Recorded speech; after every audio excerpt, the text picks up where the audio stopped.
سے اتنا بڑا ہم مسئلہ کہ زہر ہے کہ اگر آپ نے شرک کر لیا تباہ ہوگا، آپ ان سے مر لے رہے۔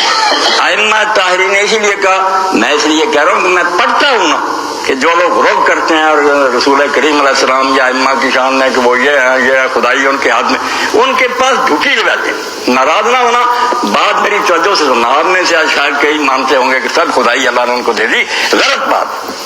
اللہ اور خلق و امر، اللہ نے تنہا دنیا بنائی ہے، تنہا چلا رہا، کوئی اس میں کسی کا دخل نہیں ہے، نہ نبی کا نہ امام کا، خدائی اس کے اپنے قبضہ میں، اور رزق دیتا ہے جس کے لیے چاہتا ہے اللہ دیتا۔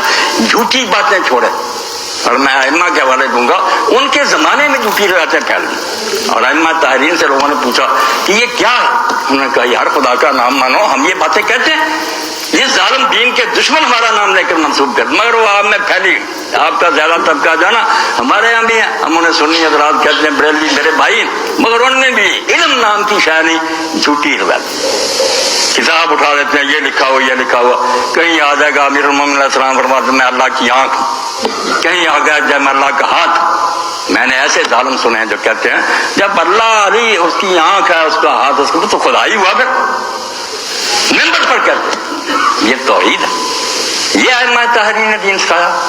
مذہب امامیہ یہ ہے جس میں ہے کہ قیامت کو بھی خدا نظر نہیں آئے گا، ادھر علی کو خدا کہہ رہے ہیں کہ بندے کی شکل نظر آ رہا علی، ادھر کہتے ہیں غیر مری ہے۔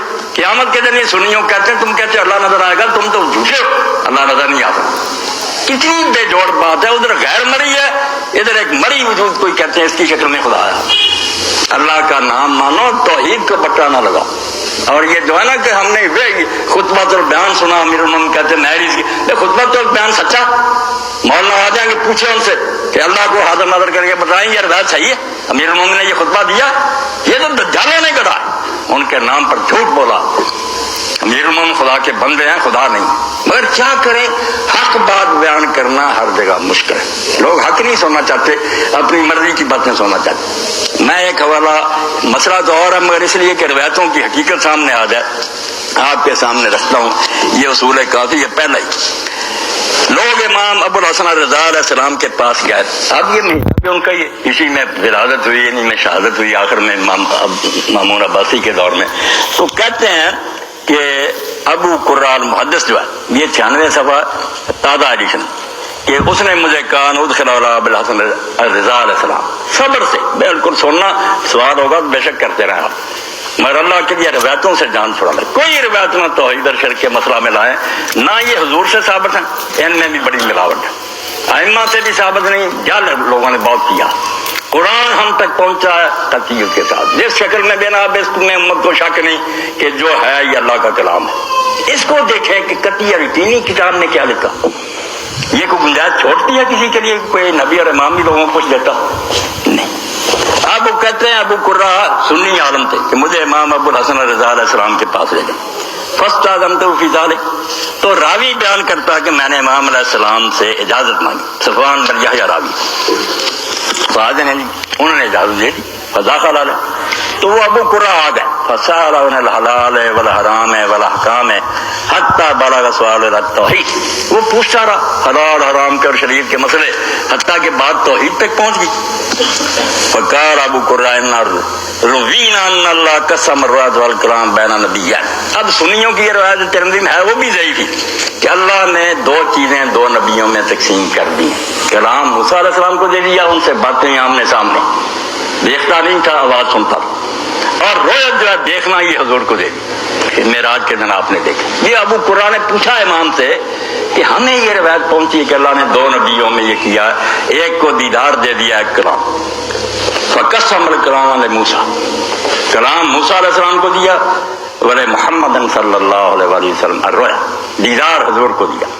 فقال ابو الحسن علیہ السلام، امام علیہ السلام نے جو بات کی گر کی بات، وہ مسئلہ رہنے دے دیدار کا، امام نے جو گر سمجھا آج اس کو پلے باندھ دے، گاڑی پٹری پر آ جائے گی، ورنہ وہی خطرہ کہ شرک کو نہیں اللہ بخشے گا، آپ پھنسے رہیں گے۔ اور حوالہ کیا ہوا، ہمارے مولوی صاحب نے سنا، مولوی صاحب کیا سنا، کلام اللہ دنیا سے چلا گیا، شروع سے آخر تک اس کو پڑھو۔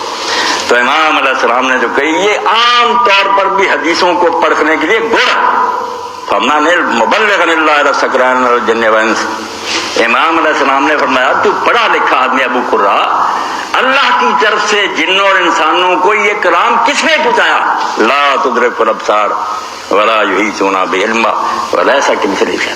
یہ کس کلام کی آیتیں ہیں؟ رسول اللہ نہیں لائے. قرآن میں نہیں آیا کہ لا تدرک الابصار، آنکھیں اس کو نہیں دیکھ سکتی. لا یحیطون بعلم، لوگ اپنے علم سے اس کو گھیر نہیں سکتے. لیسا کمثلہ شیء، اس کی مانند کوئی نہیں. امام نے یہ آیتیں پڑھ کر کہا کون ہے اس کا پہنچانے والا؟ رسول اللہ نے پہنچایا. اور ایسا محمد رسول اللہ صلی اللہ علیہ وسلم. یہ حدیثوں کے لیے گر کی بات ہے، صرف یہ مسئلہ نہیں ہمیشہ کے لیے. کوئی حدیث سنائے کہہ رہے پہلے ثابت تو کرو کہ رسول اللہ نے فرمایا. کوئی گارنٹی ہے میں نے فلاں سے سنا، میں نے فلاں، کون ضامنہ کہ یہ جو سچ بول رہے ہیں یہ معصوم ہے سارے؟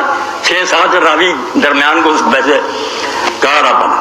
اس نے کہا بالکل ٹھیک ہے، یہ رسول اللہ نے پہنچایا. کیف یجیء رجل الی الخلق نبیا فیخبر من جاء من عند اللہ. آپ نے فرمایا ذرا بتا کہ ہو سکتا ہے کہ ایک آدمی مخلوق کی طرف آئے اور انہیں خبر دے کہ وہ اللہ کی طرف سے آئے، نبی ہے، وَأَنَّهُ يَدْعُو إِلَى اللَّهِ بِأَمْرِ اللَّهِ، اور اللہ کے حکم سے وہ اللہ کی طرف بلاتا ہے. فَيَقُولُ لَا تُدْرِكُ الْأَبْصَارُ وَلَا يُحِيطُونَ بِعِلْمِهِ وَلَيْسَ كَمِثْلِهِ شَيْءٌ. اور اس کلام میں وہ یہ لوگوں کو پہنچائے وہ رسول کہ اللہ کو آنکھیں نہیں دیکھ سکتی، اس کو لوگ علم سے گھیر نہیں سکتے، اس کی مانند کوئی نہیں. ثم يقول رأيت بعيني وأحطت بعلمه وعلى صورة البشر. اور دوسری طرف کہا کہ میں نے آنکھوں سے اس کو دیکھا. ادھر کہا کہ آنکھیں نہیں دیکھ سکتی، ادھر حدیث نے کہہ دیا کہ میں نے اپنی آنکھوں سے دیکھا. ادھر کہتا اس کو گھیر نہیں سکتے، ادھر اس کو پوری طرح گھیر لیا کہ شکل کا تھا وہ. اما تستحیون، تمہیں شرم نہیں آتی کہ قرآن میں وہ پہنچایا رسول نے. دوسری طرف یہ بڑی ٹھوس حدیث ہے یہ سنی شیعہ ساری دنیا کے مسلمانوں کے لیے کہ ادھر رسول قرآن میں یہ پہنچاتا ہے جو قطعی ہے، ادھر یہ حدیثیں کہتا ہے جو تم لوگ بیان کر رہے ہیں ان سے الٹ. تمہیں شرم نہیں آتی؟ ما قدرت الزنادقۃ ان ترموا بهذا يكون ياتي من الله شيء ثم ياتي بخلاف من وجن آخر. امام علیہ السلام نے بڑی پیاری بات کہی، فرمایا یہ تو دین کے دشمن زندگی اور کافر بھی تہمت رسول اللہ پر نہیں لگا سکے تھے کہ ادھر ایک بات کہتا ہے اور ادھر دوسری کہتا ہے. یہ تضاد کی تہمت تو کافر نہیں لگا سکتے، تم نے لگا دی کہ قرآن میں یہ کہہ دیا آنکھیں نہیں دیکھتی، ادھر کہہ دیا میں نے آنکھوں سے دیکھا. قال ابو قرہ فإنه يقول ولا قدرا نظرة أخرى. تو ابو قرہ نے کہا ادھر قرآن میں یہ بھی آتا ہے کہ حضور نے دوسری بات بھی دیکھا. یہ سورہ نجم ہے. فقال ابو الحسن علیہ السلام ان بعد هذه الآيات ما يدل على ما رأى. امام علیہ السلام نے فرمایا اس آیت کے بعد جو آ رہا وہ بتاتا کہ کیا دیکھا. اس میں اللہ کا ذکر کوئی نہیں جو تو نے پڑھا دیکھا. وہ کیا دیکھا وہ تو آگے بیان کیا. فَحَيْثُ قَالَ مَا كَذَبَ الْفُؤَادُ مَا رَأَى. فرمایا آگے آتا کہ جو دیکھا دل نے اس کو جھٹلایا. یقول ما کذب فؤاد محمد ما رأى. فرمایا جو کچھ رسول اللہ نے دیکھا تھا وہ دل سے بھی دیکھا، پوری تسلی سے آنکھوں نے بھی دیکھا. ثم اخبر بما رأى، پھر بتا دیا اسی صورت نے کیا تھا دیکھا. فقال لقد رأى من آیات رب الکبریٰ. ایسی حدیث ہے امام کی، میں کہتا لکھوا کر سونے سے حرفوں کے پوری امت کو بانٹو کہ قرآن کے مقابلے میں روایتاں نہ لایا کرو. اللہ کے رسول کو تم دوگلا ثابت کرتے ہو ادھر کچھ کا. فرمایا قرآن نے تو کہہ دیا کہ اپنے رب کی بڑی بڑی نشانیاں دیکھی، نشانیاں دیکھی ہیں، رب کو دیکھا نہیں تھا. آیات اللہ غیر اللہ، آیتیں اور ہیں اللہ کی، نشانیاں اللہ اور ہیں، وہ آپ اور ہے، نشانیاں اس کی ہے. وقد قال اللہ ولا یحیطون بعلم. اور فرمایا ساتھ ہی اس نے قرآن میں کہا کہ علم سے تم اس کا احاطہ نہیں کر سکتے، جتنا مرضی زور لگا لو، فرسی بن جاؤ، دانشور بن جاؤ، علم سے وہ قابو نہیں آ سکتا. فائدہ رات الابصار قد حاطت بالعلم فوقت المعرفۃ. جب آنکھوں سے نظر آ گیا وہ دل سے سمجھنا تو بعد کی بات نہیں ہے، تو آنکھوں سے قابو آ گیا. جب آنکھوں سے دیکھ لیا تو احاطہ بھی حاصل ہو گیا کہ یہ ہے اللہ، اور معرفت بھی حاصل ہوگی. فقال ابو قرہ فتکذب بالروایات. میں نے وہ سارا دفتر دریا برد کرنا ہے جس سے یہ غروب دنیا میں